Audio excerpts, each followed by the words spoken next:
Movie की शुरुआत एक छोटी लड़की से होती है जो बच्चों की स्टोरी बुक पढ़ रही होती है। साथ ही हमें एक टूटा हुआ झोंपड़ा दिखाया जाता है और लगता है कि यहाँ हाल ही में कोई बड़ी तबाही हुई है। लड़की की आवाज़ में हमें चूहे की कहानी सुनाई जाती है जो एक दरख्त के नीचे रहता था और खेतों में खेलता था। वो चूहा खुश और बेफिक्री से जिंदगी गुजार रहा था जब एक दिन एक काले कौवे ने उसे एक अजीब चीज यानी अंधेरे के बारे में खबरदार किया जो रोशन दिन में भी छुपकर मौजूद होता है। अगले सीन में हम वही छोटी लड़की देखते हैं जो कहानी सुना रही है। उसका नाम केला है और वो डार्कनेस हाइड्स नाम की एक किताब गाड़ी में पढ़ रही है। उसकी छोटी बहन जिसका नाम मैडी है एक ज़ॉम्बी गुड़िया से उसे डराती है, तो उनकी माँ लॉरा उसे कहती है कि वो अच्छा बिहेव करे जब तक कि वो गाड़ी में सामान लोड कर रही है। यहाँ पता चलता है कि ये फैमिली एक दूर दराज के कैबिन में छुट्टी गुजारने जा रही है, लेकिन उनके बाप शॉन को कुछ ज़रूरी काम की वजह से शहर में थोड़ा और रुकना पड़ेगा। लॉरा इस बात पर नाराज़ होती है, लेकिन शॉन उसे यकीन दिलाता है कि जैसे ही उसका काम ख़त्म होगा वो फ़ौरन आ जाएगा। इसके बाद लॉरा और बच्चे वहाँ से रवाना होते हैं। गाड़ी की लंबी सवारी के बाद वो आखिर एक जंगल के दरवाजे पर पहुँचते हैं जो उनके कैबिन की तरफ जाता है। लॉरा दरवाजे का ताला खोलने की कोशिश करती है लेकिन उसे मुश्किल पेश आती है। कुछ लम्हों बाद एक कार आती है और एक आदमी गाड़ी से उतरता है जिसका नाम ओवेन है। वो अपना तारुफ कराता है कि वो इस करीबी इलाके का रिहायशी है और लॉरा की ताला खोलने में मदद करता है। ओवेन बताता है कि इस इलाके में ज़्यादा फैमिलीज नहीं रहती। वो ये भी बताता है कि एक फैमिली कई सालों तक उनके कैबिन में रहती थी, मगर अचानक वो लोग चले गए जब उनका बेटा जॉन लापता हो गया। ओवेन कहता है कि जॉन थोड़ा सुस्त जहन का था और हुकाम भी उसे तलाश नहीं कर सके। फिर ओवेन पूछता है कि क्या सिर्फ वही लोग हैं जो छुट्टियों पर आए हैं, लेकिन लॉरा बताती है कि उसका हस्बैंड भी आ रहा है। इसके बाद लॉरा कैबिन की तरफ जाती है और हम देखते हैं कि एक लकड़ी पर जॉन का नाम तराशा गया है। फिर फैमिली जल्द ही झील के किनारे एक खूबसूरत कैबिन पर पहुंचती है जो जंगल के बीच में वाक़ है। बच्चे जगह को एक्सप्लोर करने के लिए भागते हैं जबकि लॉरा को शॉन का फ़ोन आता है। वो कहता है कि वो थोड़ा लेट आएगा और हम देखते हैं कि वो अपनी बेटियों के लिए गिफ्ट के तौर पर एक म्यूजिक बॉक्स और अपनी बीवी के लिए कुछ वाइन खरीद रहा है।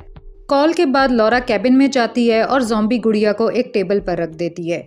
इसी दौरान बच्चे बाहर झूले पर खेल रहे होते हैं और हम देख सकते हैं कि वो विला कितनी दूर और वीराने में वाक़ है। अचानक खेलते खेलते बच्चों की नज़र दूर एक सुर्ख धागे पर पड़ती है।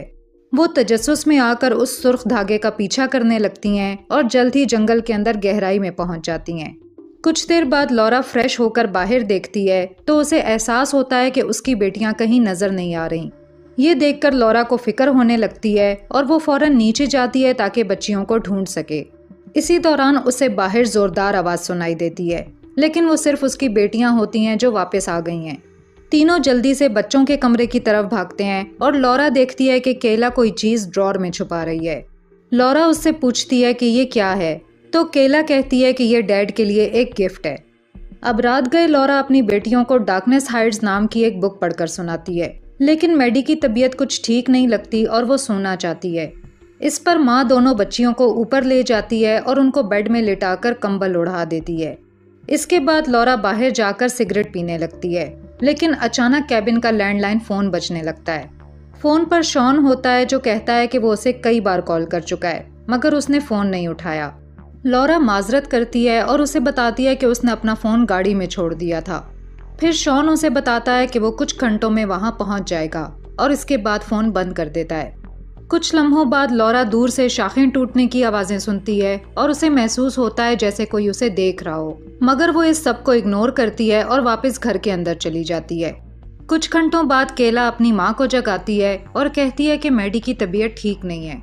ये सुनकर लॉरा परेशान हो जाती है और फौरन अपनी बेटी को चेक करने जाती है जो बीमार लग रही होती है। ऐसा महसूस होता है कि उसके गले में कुछ फंस गया है। अपनी माँ की मदद से मैडी जल्द ही एक छोटा सा रिबन गले से निकालती है जिस पर हेलो लिखा होता है। फिर मंजर फ्लैशबैक में चेंज हो जाता है, जहां हम देखते हैं कि दोनों बहनें सुर्ख धागे को फॉलो करते हुए जंगल में पहुंचती हैं। वहां वो देखती हैं कि किसी ने एक टेबल सजाई है जिस पर खाना और ड्रिंक्स रखे हुए हैं। दोनों बहनें चाय पार्टी करने पर बहुत खुश होती हैं और फौरन 2 कप केक उठाकर खाने लगती हैं। फ्लैशबैक के बाद लॉरा जल्दी से जाती है ताकि देखे कि केला ने पहले क्या छुपाया था। ये बात सामने आती है कि वो कप केक ही था और केला बताती है कि उसने अपने डैड के लिए अपना हिस्सा बचा कर रखा था। फिर लॉरा मैडी से पूछती है कि क्या उसने कपकेक में से एक खाया था, और मैडी तस्दीक करती है कि उसने खाया था। लॉरा कपकेक को खोलना शुरू करती है, जहां उसे एक और छोटा रिबन मिलता है जिस पर गुड बाय लिखा होता है। जब वो समझती है कि वो खतरे में है तो वो लैंडलाइन से पुलिस को कॉल करने की कोशिश करती है, मगर फ़ोन काम नहीं करता। इसी वक्त ऊपर से ज़ोर ज़ोर से कदमों की आवाज़ें आती हैं। बच्चियां डर जाती हैं और पूछती हैं कि क्या हो रहा है, लेकिन लॉरा उन्हें यकीन दिलाती है कि सब कुछ ठीक है। फिर लॉरा किचन का चाकू उठाती है और अपनी बेटियों की जिद के बावजूद बाहर निकलकर अपनी गाड़ी की तरफ जाती है ताकि वहां छोड़ा हुआ अपना फ़ोन ढूंढ सके। लॉरा अपनी गाड़ी तक पहुंचती है और वहां अपना फ़ोन ढूंढती है, लेकिन वो हैरान रह जाती है कि फ़ोन गायब है। इसके बाद डरी हुई लॉरा घर के अंदर जाती है और अपनी बेटियों को कहती है कि उन्हें फ़ौरन घर छोड़ना होगा। वो जल्दी से गाड़ी की तरफ भागती हैं, मगर अचानक एक पागलखाने जैसी हंसी सुनाई देती है और कोई गाड़ी की खिड़की पर पत्थर मार देता है। तीनों जल्दी से गाड़ी में बैठ जाते हैं और लॉरा गाड़ी चलाने लगती है, लेकिन बदकिस्मती से अचानक गाड़ी के पहिए निकल जाते हैं और वो हादसे का शिकार हो जाती हैं। अब जबकि उनके पास गाड़ी भी नहीं रही तो वो जल्दी से घर के अंदर वापस आते हैं और दरवाजे को ताला लगाकर बंद कर देते हैं। डरी हुई केला पूछती है कि हमारे डैड कहाँ हैं, जिस पर माँ जवाब देती है कि वो जल्द ही आ रहे हैं। इसी वक्त वो लोग दरवाजे पर लगातार नॉकिंग सुनते हैं। लॉरा दरवाजे के पास जाती है कि क्या हो रहा है। तभी वो खिड़की के बाहर अपनी फैमिली फोटो देखती है, जिसमें सबके चेहरों पर खराशें लगी होती हैं, सिवाय लॉरा के चेहरे के। ये देखकर वो फौरन बच्चों को लेकर ऊपर भाग जाती है। मैडी की हालत बिगड़ती जा रही होती है और वो मुसलसल उल्टी कर रही होती है, जिस पर लॉरा एक बड़ा फैसला करती है। वो कहती है कि वो लोग बाहर जाएंगे ताकि मैडी के लिए मदद हासिल की जा सके। इसी लम्हे मैडी खिड़की से बाहर देखती है और अचानक कहती है कि उनके डैड आ गए हैं। लॉरा भी बाहर झांक कर देखती है, जहां अंधेरे में एक आदमी खड़ा होता है। वो आदमी उनकी तरफ हाथ हिलाता है और फिर चल पड़ता है, लेकिन लॉरा फौरन समझ जाती है कि वो उसका हस्बैंड नहीं है। अगले सीन में शॉन जंगल के गेट पर पहुंचता है और देखता है कि उसे ताला लगा हुआ है जिसे वो नहीं खोल सकता। इसी लम्हे वो गेट पर एक नोट देखता है जो एक लाल धागे के साथ बंधा होता है और उस पर लिखा होता है, मेरे पीछे आओ। शॉन हैरान रह जाता है और फौरन अपनी बीवी को कॉल करता है, लेकिन तभी वो देखता है कि उसका फ़ोन कहीं फासले पर बज रहा है। कुछ देर बाद कोई फ़ोन उठा लेता है, लेकिन शॉन को सिर्फ सांसों की आवाज़ें सुनाई देती हैं। शॉन को शक होता है कि शायद उसकी बीवी उसके साथ मजाक कर रही है, इसलिए वो नोट में दी गई हिदायत के मुताबिक लाल धागे के पीछे चल पड़ता है। इसके बाद शॉन कुछ देर तक चलता रहता है और आहिस्ता आहिस्ता उसकी झुंझलाहट बढ़ने लगती है। वो अपनी फैमिली को आवाज़ देता है और कहता है कि वो थक गया है और अगर कोई मजाक करना है तो वो कल कर लें। आखिर वो दोबारा लॉरा को फ़ोन करने की कोशिश करता है, लेकिन दूसरी तरफ से उसे अपनी ही आवाज़ सुनाई देती है। इसके बाद वो दूर से एक तेज़ रोशनी देखता है। जब वो उस रोशनी का पीछा करता है तो उसे एक टेबल पर लॉरा का फ़ोन पड़ा हुआ मिलता है और 4 इंसानी साइज की लकड़ी की गुड़ियाँ पड़ी होती हैं, जैसे कोई चाय पार्टी चल रही हो। लेकिन फिर हम देखते हैं कि एक आदमी जिसका चेहरा पट्टी वाले मास्क से ढका होता है, शॉन के पीछे नमूदार होता है। उसके हाथ में एक कुल्हाड़ा होता है, जैसे वो हमला करने वाला हो। उधर घर पर मैडी की तबीयत में कोई बेहतरी नजर नहीं आती। लॉरा अपनी बेटी को हौसला देती है कि वो बहादुर बने और उसे यकीन दिलाती है कि वो बिल्कुल ठीक हो जाएगी और उनका बाप भी जल्द ही पहुंच जाएगा। अचानक घर में जोरदार आवाजें गूंजने लगती हैं। लॉरा फौरन अपनी बेटियों को लेकर नीचे जाती है ताकि मालूम कर सके कि क्या हो रहा है। कोई दरवाजे पर नॉकिंग करता है, जिससे बच्चे खौफ के मारे चीखने लगते हैं। कुछ लम्हों बाद वो बाहर शॉन की आवाज़ सुनते हैं जो लॉरा को पुकार रहा होता है। लॉरा को सुकून मिलता है कि उसका शौहर आखिर पहुंच गया है, लेकिन वो फिर भी चाकू पकड़ती है और अपने बच्चों को अंदर रहने को कहती है। अब जब वो दरवाज़ा खोलती है तो वो सदमे में आ जाती है, क्योंकि दरवाजे पर एक रस्सी से लटका हुआ रिकॉर्डर होता है जिसमें शॉन की आवाज़ चल रही होती है। अचानक छत से शॉन का मुर्दा जिस्म नीचे गिरता है, जिसकी आंखें निकाली गई होती हैं। ये मंजर देखकर बेचारी लॉरा दहल जाती है और अपने शौहर की लाश को गले लगाकर रोने लगती है। बच्चियां जब माँ को रोते देखती हैं तो फौरन बाहर की तरफ भागती हैं, लेकिन लॉरा उन्हें रोक लेती है ताकि वो अपने बाप की लाश ना देख सकें। अचानक कैबिन की सारी लाइट्स बंद हो जाती हैं, जिससे उनकी हालत और भी खौफनाक हो जाती है। लॉरा एक टॉर्च और चाकू उठाती है, क्योंकि अब वो पैदल ही वहाँ से निकलने की तैयारी कर रही है। तीनों आखिर घर से निकलती हैं, मगर जल्द ही उनका सामना कुछ पुतलों से होता है जो बिल्कुल उन जैसे दिखाई देते हैं। एक औरत जो रस्सी से लटक रही है और 2 बच्चे झूलों पर बैठे हैं। अचानक कोई इंसान उन पर मुसलसल अंडे फेंकने लगता है, जिस पर तीनों घबराकर अंडों की बारिश से बचने के लिए दोबारा घर की तरफ भागती हैं और जल्द ही दरवाज़ा बंद कर देती हैं। अंदर जाने के बाद लॉरा कुछ फर्नीचर सामने रखकर दरवाजे को बंद कर देती है ताकि कातिल अंदर ना आ सके। फिर केला डार्कनेस हाइट्स किताब उठाती है और उस नकाबपोश इंसान के बनाए गए खाके दिखाती है। लॉरा ये देखकर हैरान रह जाती है कि एक पिक्चर में वो दोनों लड़कियां झूलों पर बैठी हुई हैं और वो खुद बीच में खड़ी है। तभी एक बहुत बड़ी कठपुतली गुड़िया खिड़की तोड़कर अंदर आती है, जिस पर लॉरा फौरन अपनी बच्चियों को ऊपर ले जाती है और एक कमरे में बंद कर देती है। फिर वो खुद फर्श पर लेट जाती है और दरवाजे के नीचे दरार से बाहर झांकने लगती है। बेचारी माँ अचानक रोना शुरू कर देती है तो उसकी बेटियां उसे तसल्ली देने के लिए उससे लिपट जाती हैं। कुछ देर बाद लॉरा को याद आता है कि उसके शौहर की गाड़ी करीब ही कहीं खड़ी है और वो फैसला करती है कि उसी गाड़ी में फरार हो जाएगी। वो अपनी बेटियों से कहती है कि वो अलमारी में छुपी रहें जब तक वो अपने शौहर की जेब से गाड़ी की चाबी न ले आए। फिर वो अपनी बेटियों को एक घड़ी देती है और वादा करती है कि वो सिर्फ 20 सेकंड में वापस आ जाएगी। इसके बाद वो अकेली बाहर जाती है और अपने शौहर की लाश के पास जाकर उसकी जेब से गाड़ी की चाबी निकालती है।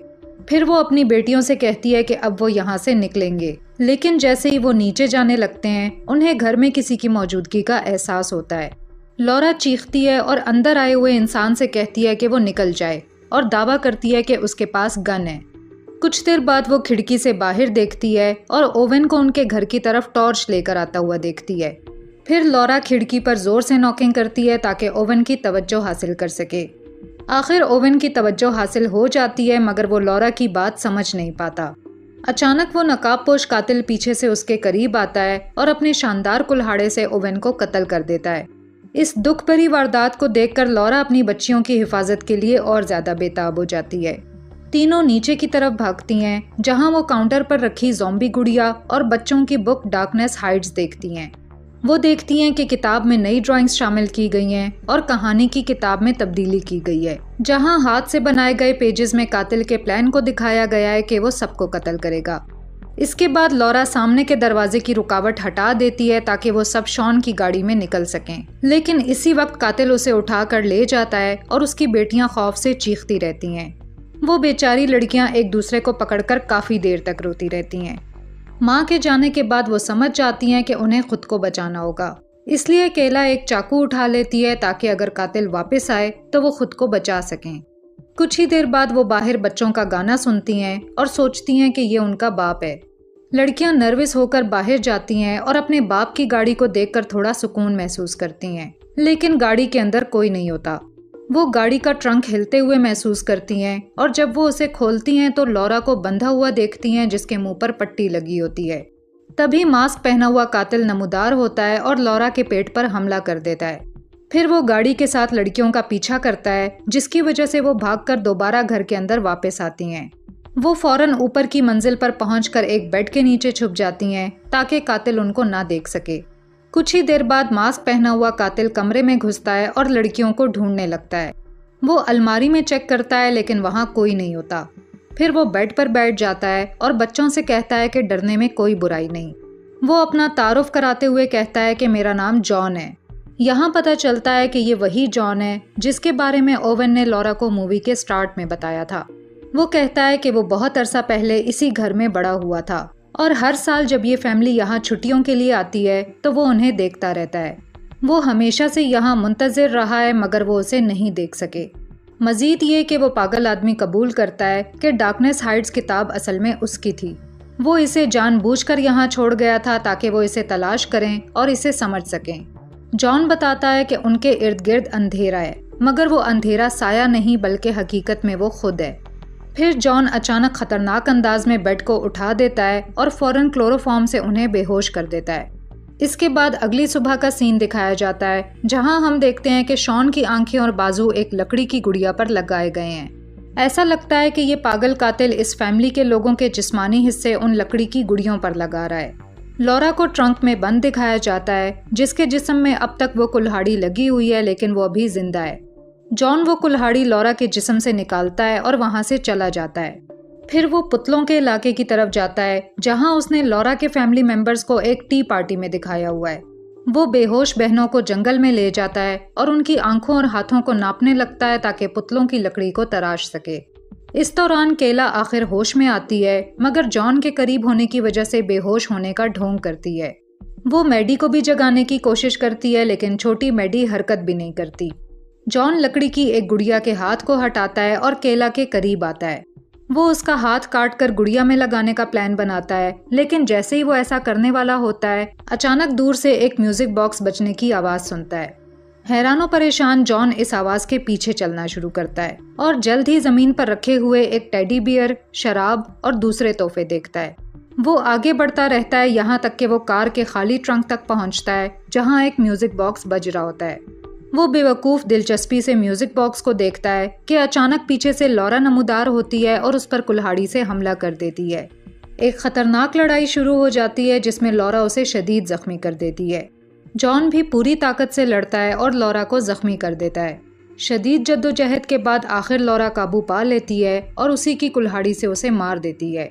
जंगल में केला आखिर मैडी को जगा लेती है और दोनों बहनें अपनी जख्मी माँ को अपनी तरफ आते हुए देखती हैं। तीनों एक दूसरे से लिपटकर रोने लगती हैं।